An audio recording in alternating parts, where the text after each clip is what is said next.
Thanks for choosing this free Anfield Index podcast.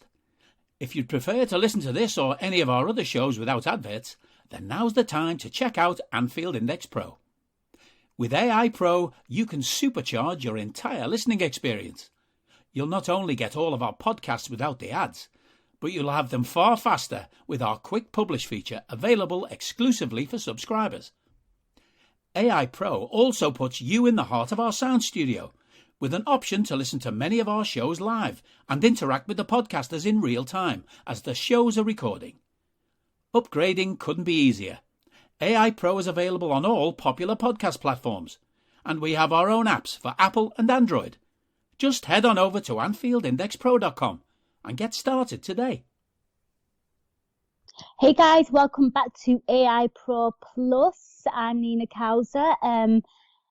There isn't much football going on right now. So obviously you know the football cancellation, the standstill, and there's been a lot of talk about the implications that it would have on matchgoers, on local business, on people commuting, and just the feel-good factor of watching Liverpool, or maybe not, given how they're playing.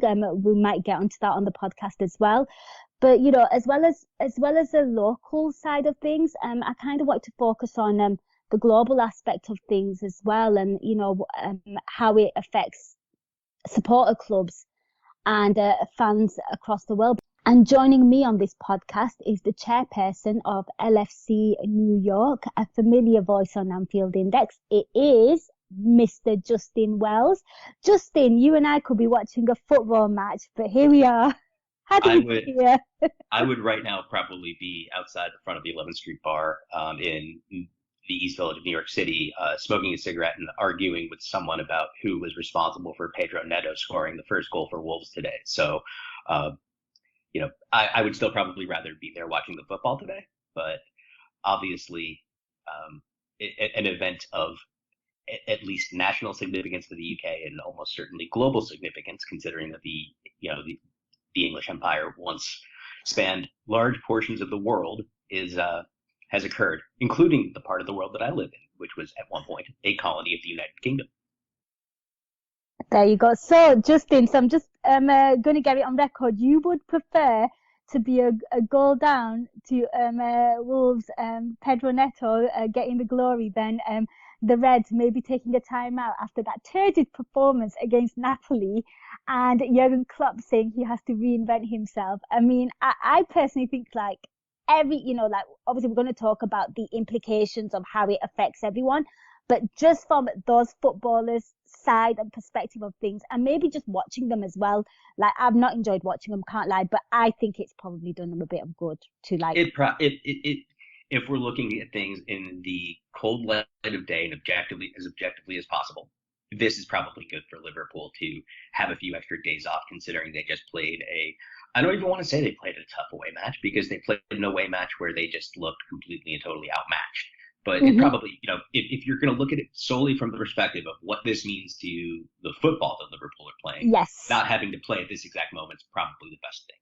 That said, obviously, we're here to discuss other implications of it. And I think that some of the other implications of having a football standstill like this are less than desirable.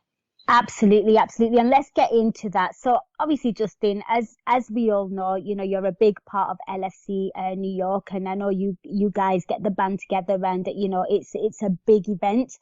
You have your game screened and stuff. So how has this game postponement affected your weekend in terms of maybe talk us through what your role is in terms of just before a game, maybe some personal rituals you have, and also some responsibilities that you have to take on. So let's go into the responsibilities, because I'm actually not a particularly superstitious person, so I don't have a ton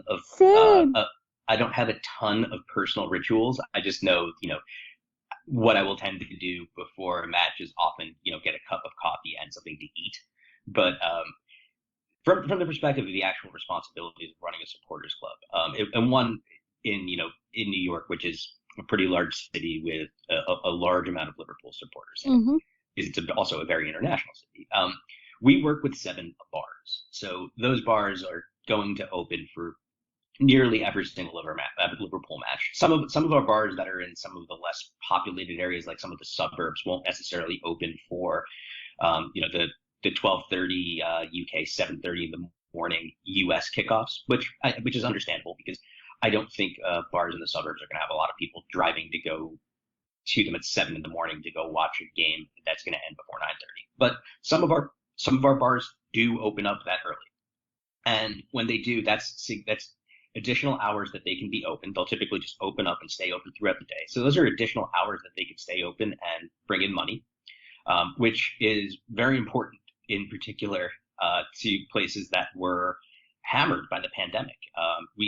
Lest we forget that there were 2 years where, a year and a half where bars and restaurants couldn't open in large portions of the world. And in that time, people lost a lot of money, lost a lot of their livelihoods, and were pushed into far more precarious situations financially. So any opportunities you can make, and when you're a bartender, very often that is, work that it's at least in the US, heavily reliant upon tips. Yeah. And, that's a big part of it's a big part of how the wage structure works in the service industry of the US. Is it's a low starting wage, it's a low wage, and you're making up your money in tips. And when you take that, when you have certain dependable hours that 2 hours a week, that you're going to be in a relatively packed bar working a Liverpool game where people are going to be, getting drinks, getting food, tipping you on top of that. That loss of income is, it's an impact, right?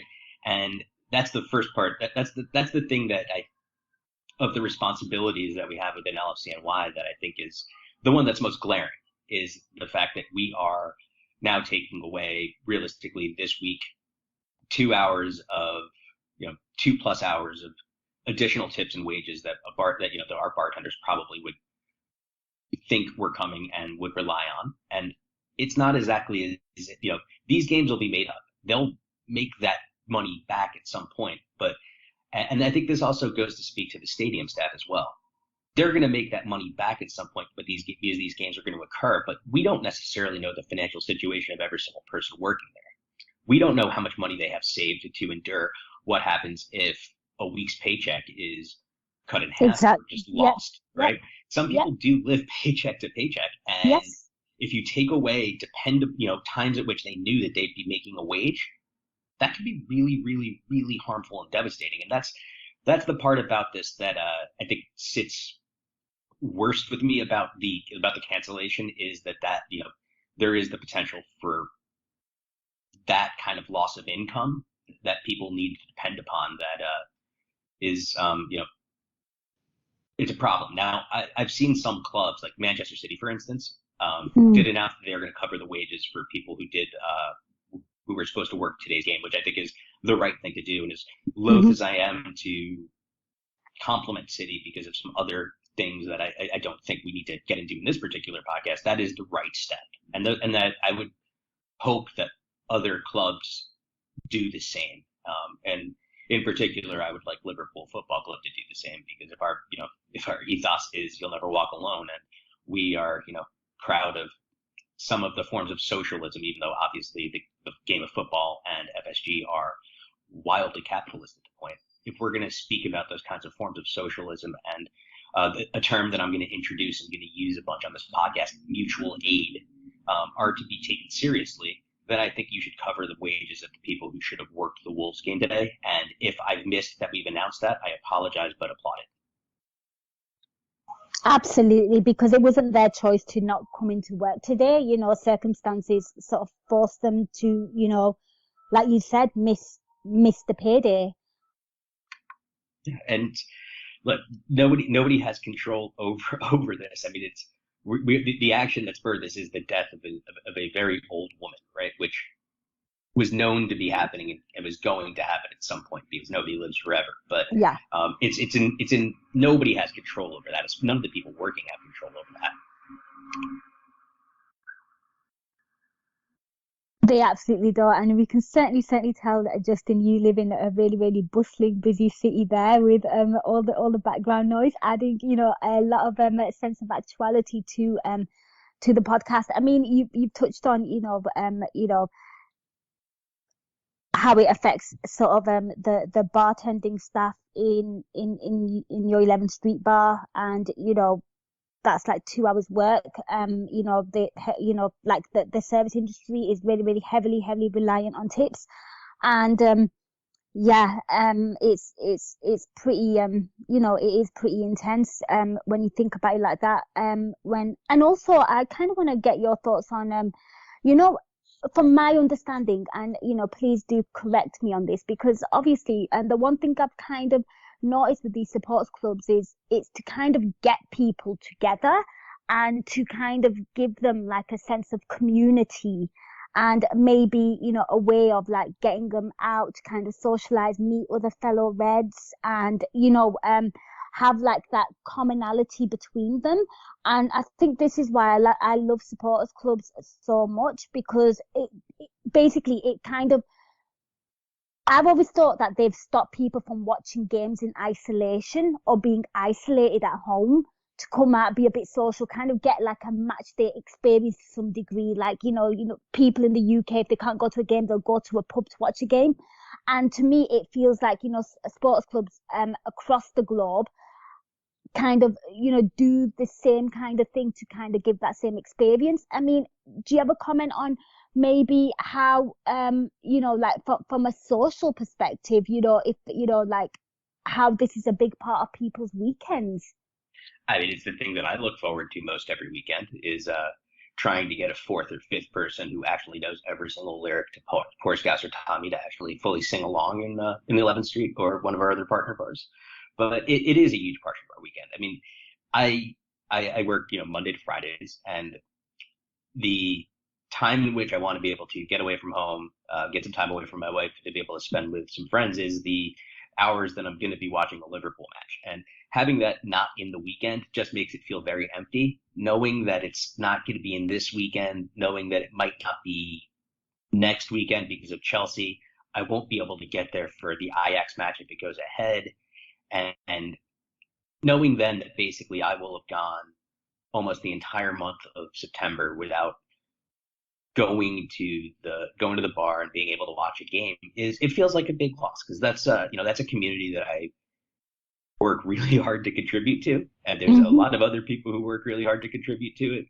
And it's the type of thing where, even though we're going to get together again at some point, you don't want to go too long without seeing your family, right?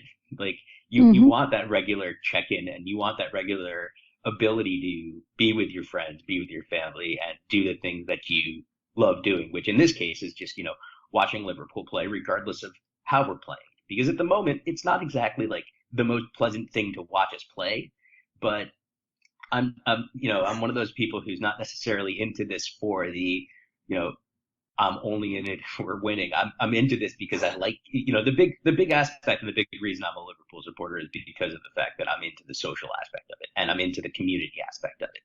And communities, they survive disruption, right? And this is certainly disruption, but it doesn't necessarily mean that disruption is good for them, right? And I think that it's interfering with the ability, with our ability to really get this season started and get a cadence of people coming into bars and watching matches.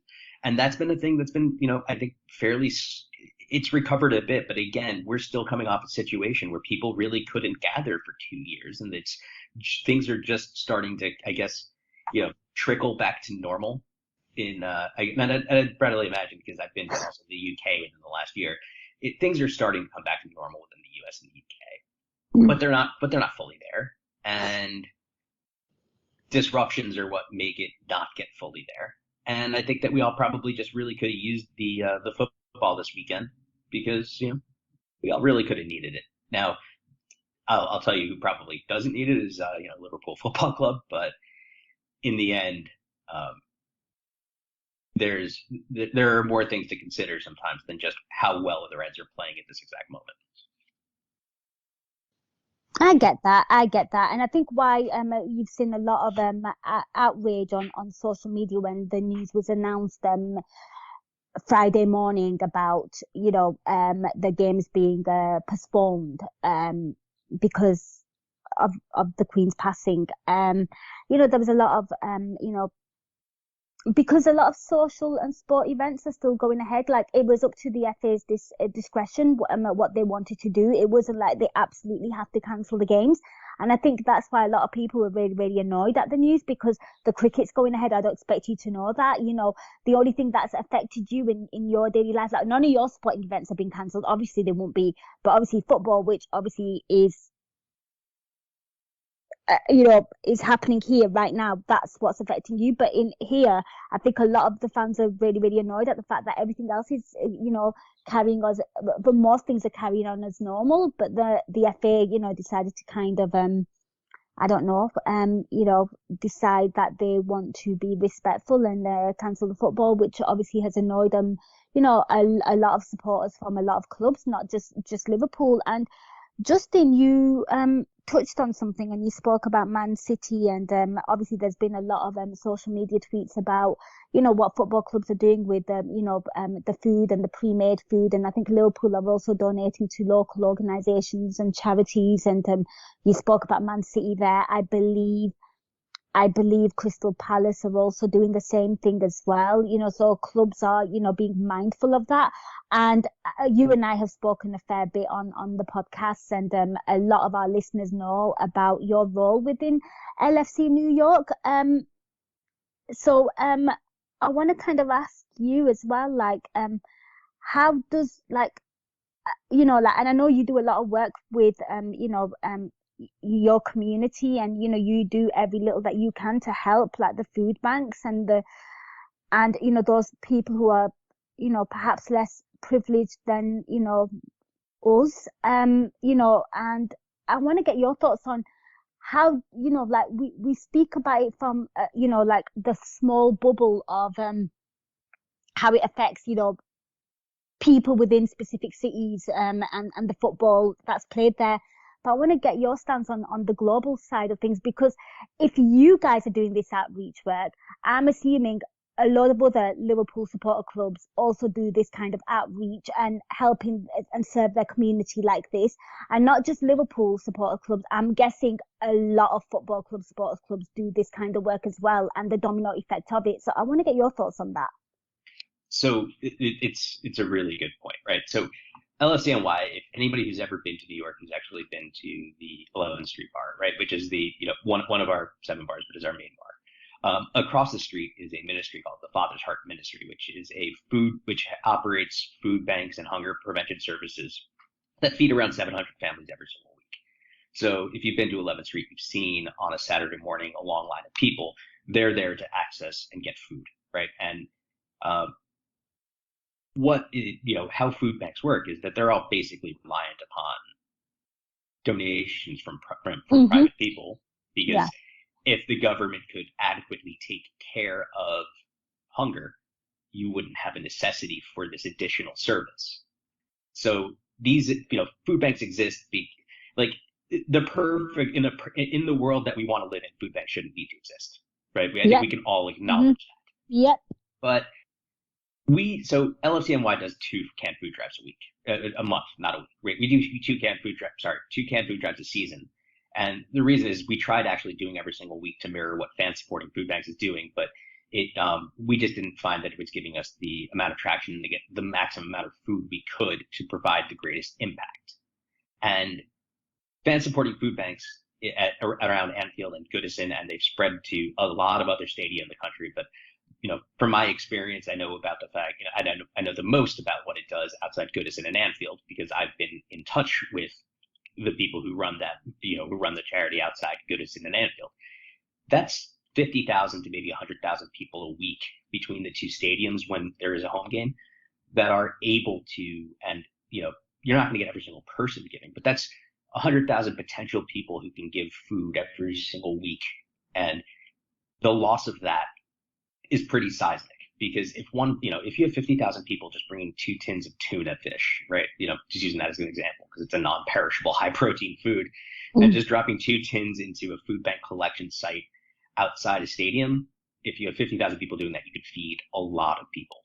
And the fact that that happens every single week for 50 odd Liverpool games that Liverpool's playing a season, 40 odd games that Everton's playing a season, you can do a lot of good.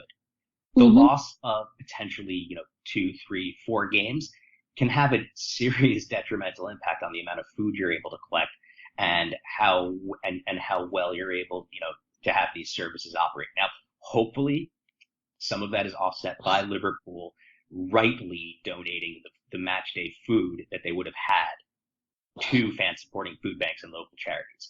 But there's also the possibility that it's not enough. And, I think that there's, without trying to make a too political a statement, I do think that there's a small bit of a heightened contradiction that you can point out when you have a royal family's monarch being buried and celebrated and everything needs to shut down for a royal family that's got $100 million in tax benefits every single year, or £100 million in tax benefits every single year, but the people who probably need the service, some of the services that might be shut down to honor that family, are the ones who are sitting the furthest below the poverty line. And I think that, when we're thinking about national symbols, we should also think about not just the symbols of, our national pride, but we should also think about the things within our countries that we would like to see fixed. And for me, living in a place like the U.S., which is one of the richest countries to ever exist, seeing that, we have food insecurity distinctly bothers me, because that's just something that shouldn't be happening at a country this wealthy. So seeing that, that's the type of activity that does suffer from being the shutdown of football, I think it really does show like what football communities are there for, and that sometimes there are significantly bigger things than the game, and that people really should consider that when they think about what happens when you shut down a football game. Because we've covered the wages, right? We know that people working at the match lose out on those wages unless somebody does something else to help them.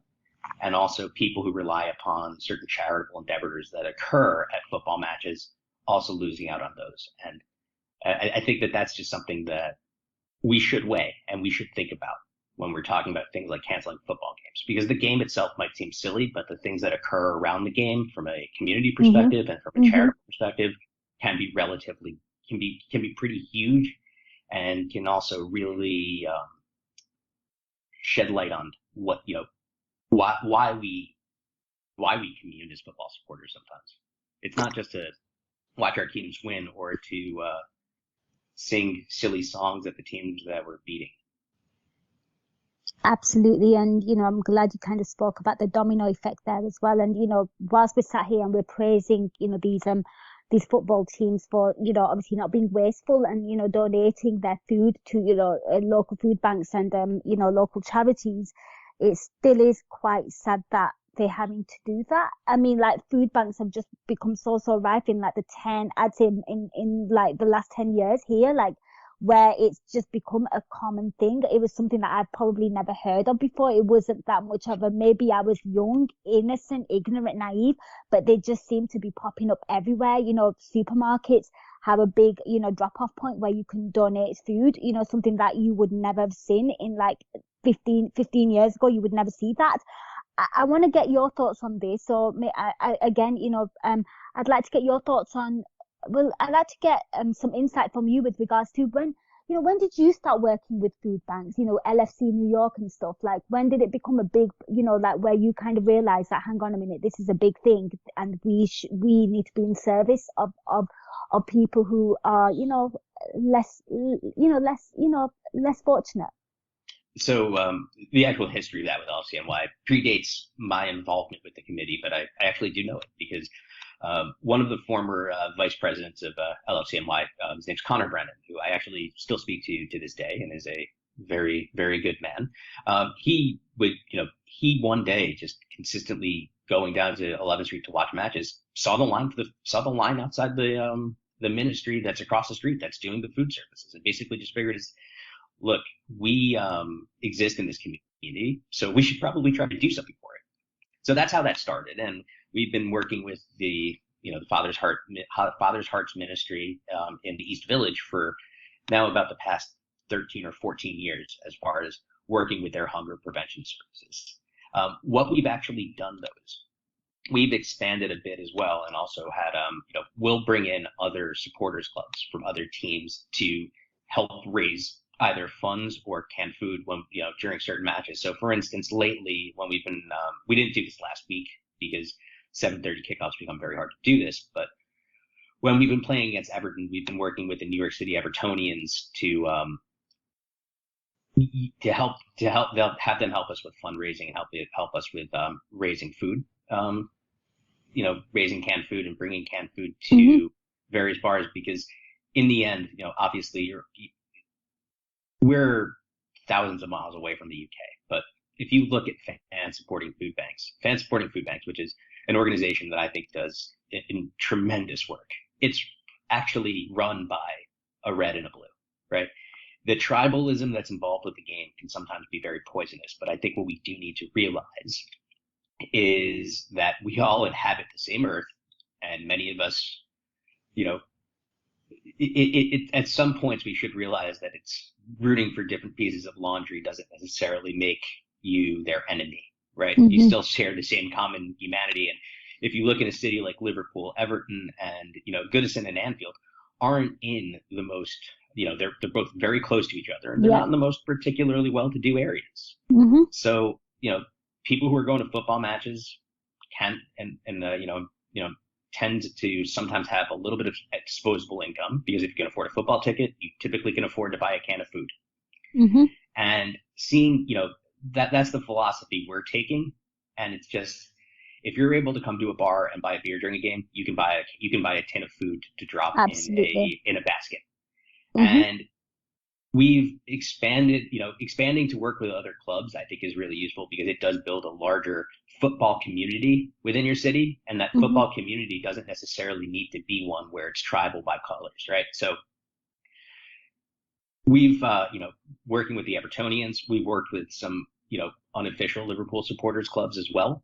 And they brought other, there's an unofficial Liverpool supporters club in Brooklyn who I happen to know, right? Some of them are members of the Brooklyn Club and are members of LFCNY. And we brought them into the fold last year because, they operate out of a bar that we work with. And they were able to raise funds and raise canned food for yet another food bank in Brooklyn. And I think that the wider the net you cast towards helping people, the more you'll actually be able to help people. Because if you only focus, and this actually, let me take a step back to talk about something else. Official Liverpool supporters clubs, one of the things that we should all be doing, and I'm engaged in that network quite a bit, because I do also work with the global rep group that's there to help represent each of the different regions and operate as a governing group that feeds the LFC supporters board. But one of the things that we're really keen on is ensuring that Liverpool supporters clubs actually engage within their communities. It's fine to have a club to get together and have drinks to watch football, but in reality, that's not what the ethos of You'll Never Walk Alone and Liverpool Football Club are about. They're about so much more. And if you want to best represent what the ethos of this club is in your own community, it's going to mean more than just getting together and watching games. It's going to mean actually getting, trying to do things to help out the area in which you live in. And there's some other examples that don't necessarily have to be food drives that help. Like, for instance, one of the supporters clubs in the state of Florida, LFC Fort Lauderdale, one of the older supporters clubs, one of the things they do is beach cleanups. Why? Because you should you should care about where you live and cleaning up the environment, and cleaning up beaches during a time where, climate change is kind of ravaging what the shape and view of beaches in Florida look like. That's a good thing to do. And I think that there's a lot of supporters clubs that do a lot of good. And I think that the engagement with the community is one of the primary things that a supporters club can offer and do. And I also will say that Liverpool Football Club themselves are extremely supportive of doing these kinds of things, right?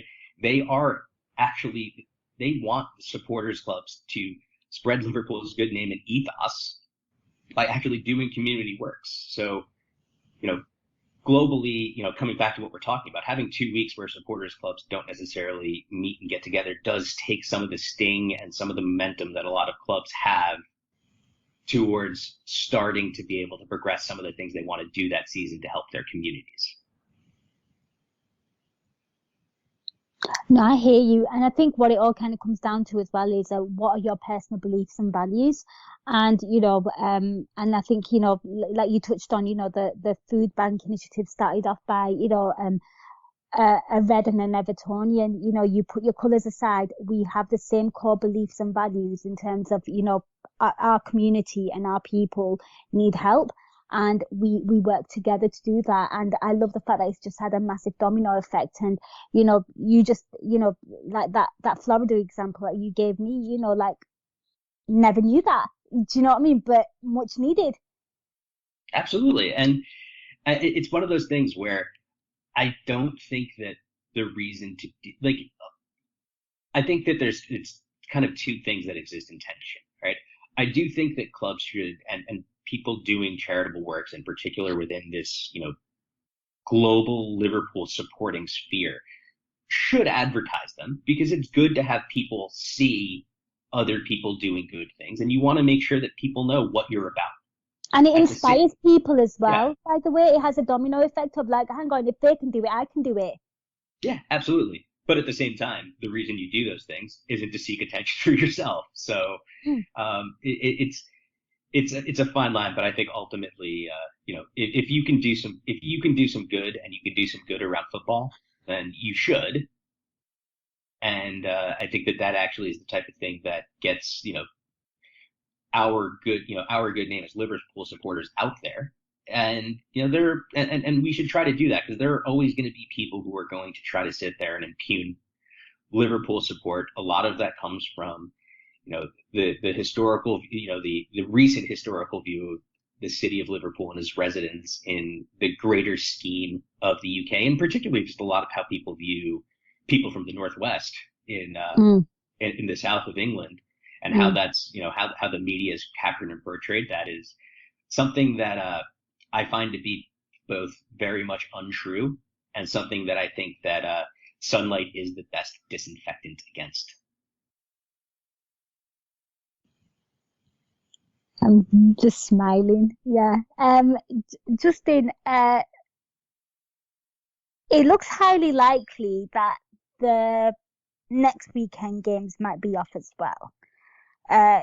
Given there'll be a funeral and a bank holiday has been announced. So, I mean, again, how will you try getting around that? I mean, that's like a month without football for you guys because obviously the international break's coming as well. So, I mean, will you be maybe better prepared, better planned to maybe, I don't know, will you be doing some outreach work? Will you be getting a get-together? I don't know. I just wanted to get your thoughts on, how you feel about that and what. I don't feel great about it, because I don't know when they're going to reschedule that match. And, as far as going back to thinking about the bartenders who work our matches, that's an 11:30 Sunday kickoff for us. And that's the type of game where we fill up pretty quickly at all of our partner bars. Mm-hmm. And obviously, everybody can figure this out. The fuller the bar, the more money the bartenders make. And it's not exactly great if that match is going to get rescheduled probably to some weekday slot, which I imagine is where it's going to end up going, because that's then going to be a more depressed turnout, because, the nature of office workers in New York now is, which is not all of who belongs to LFCNY, but it's not an insignificant, but it's a rather statistically significant portion. And people who work in offices are going to do one of two things that day. They're going to, or realistically, most of them are going to do one thing that day, which is work from home and watch that game at home on TV on a Tuesday, because you don't want to necessarily lose the productivity hours. And that then results in, a depressed turnout, results in less money for the bartenders, who are the people who, are working during these matches, and, they need the money. So that's the part about it that bothers me. I personally probably wouldn't have gotten to watch the match anyway, because of the fact that or if I did, I probably would have been watching it at my wife's cousin's house, someplace outside of suburban Boston, because I do have to go visit some family next weekend, because we do have family visiting from out of the country. But for me, it's really just the domino effect of taking away 2 weeks of increased wages, or wages that I think our bartenders would have relied upon and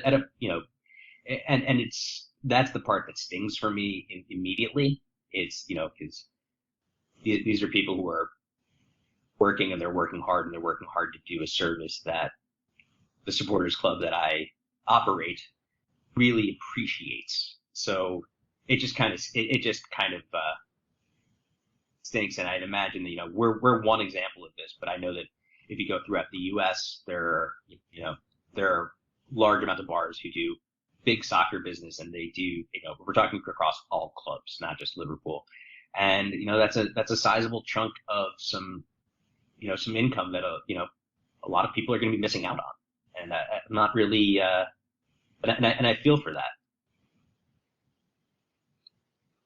Yeah, and if it's affecting your sports club, again, the domino effect of it, affecting many other sports clubs, not just in the US, but, on a global scale as well. Justin, is there anything else that you feel like, we've not kind of discussed here that kind of needs highlighting? Any takeaways, anything you want to share?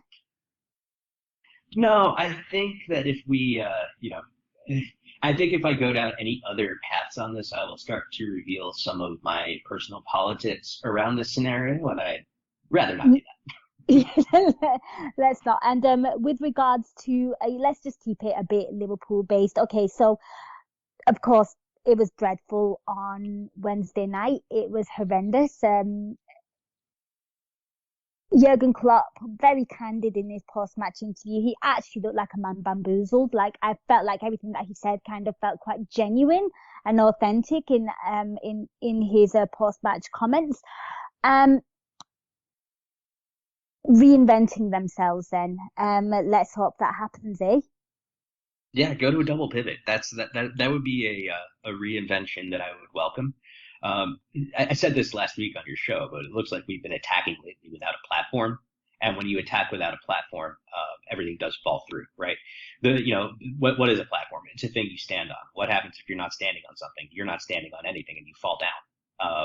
So that's kind of where we've been lately, right? Our attack has no platform to build from, so we're not able to take teams out of their shape in midfield, and we end up, creating a lot of chances, but a lot of them are poor chances and low percentage shots. So when you actually think about this, right, there's been a lot of people talking about how we've won the XG in every single game we've played so far, up until Napoli, where we got pounded on the XG. But our XG has been mostly accumulation. People give us the ball, they sit back, and they just let us shoot from a lot of kind of half or quarter opportunities. And that's where, even though the stats tell you we should be winning this game, if you give your opponent one extremely clear-cut chance, they take it. You have 50 chances, but only one of them are clear, or 20 chances, but only one of them are clear-cut, and you don't take it. It's a bad recipe, and we need to fix that. And part of fixing that might be seeding the ball more. Part of fixing that might be just closing down gaps and being more compact in midfield.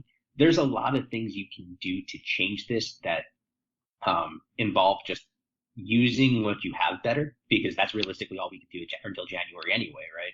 You can cry for transfers as much as you want now. They can't come in until January. But there are fixes that need to be made that involve just using the resources at our disposal better. And we are going to have more resources because we are having players come back. Thiago being fit, Arthur actually being able to play now, are two midfielders we didn't have last week at this time.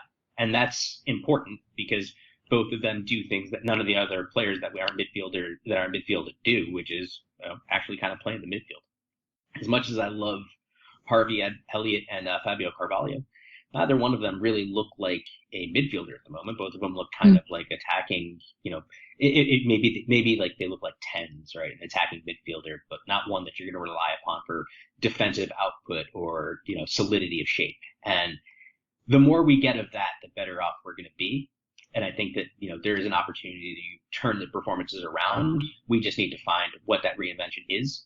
And I don't think that it's a massive reinvention, right? It doesn't need to be like a complete and total overhaul of the tactics. We just need to be playing something that looks like a coherent tactic that we can do. And that might be actually simplifying things. Maybe playing Trent as a more orthodox right back. Maybe getting Salah closer to whoever's playing center forward. These are all things that, sure, they might be a reinvention from how we've started the season. But they're things that we've done in the past that have worked to great effect. So maybe some of the reinvention is looking back at what you've done and perhaps is more of a rebirth than a reinvention. Yeah, let's hope the Reds can use this time and kind of figure their stuff out because, I think, maybe use this time to maybe get some sprints in, because, it's not going great. But Justin, thank you so much for joining us on this podcast. Really appreciate your time, your insight, your education as well in terms of what you guys do. Really, really appreciate it.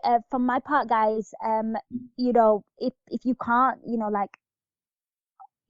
if you can do anything, just donate to your local food banks. In the UK, they're at supermarkets. If you can't get to the game, just donate to wherever you can. It's massively, massively appreciated. Justin, is there anything you'd like to plug on your side, and where can people find you on social media? Yeah, so you can find me at Rolls on Shabbos. You'll find it in the show notes for this particular podcast if you can't spell it out. But you can also find me at LFCNY, the official supporters club of New York. And I would really suggest if you are a Red who's watching from afar, go find a local supporters club because it's really good to meet other people who are watching and who are into this for the reasons of actually building communities and actually trying to commune with other people while watching matches.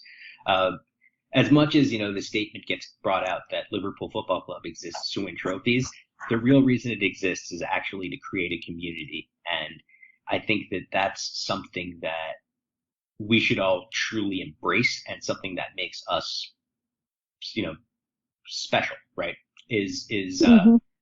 Not just that we do this in a community, but the kinds of communities we build. So I would really urge people who are, global supporters to go do that. And actually, there are official supporters clubs within the UK as well. And, just go find the one that's closest to you because I can't guarantee you anything, but you might meet some new people who you'll end up appreciating.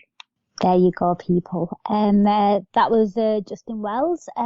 Thank you so much for listening, guys. Hope you enjoyed the podcast. And that's me over and out. Till next time, take care.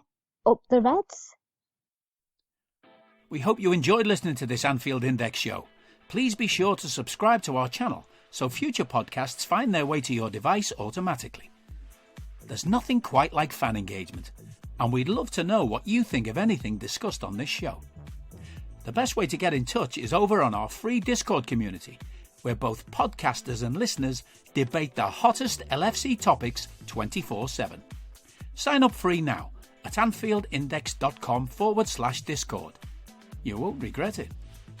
You can also follow us on Twitter at Anfield Index and find us on Facebook by searching for Anfield Index. Oh, and before you go, we'd love it if you could leave us a 5-star review on your favourite podcast app.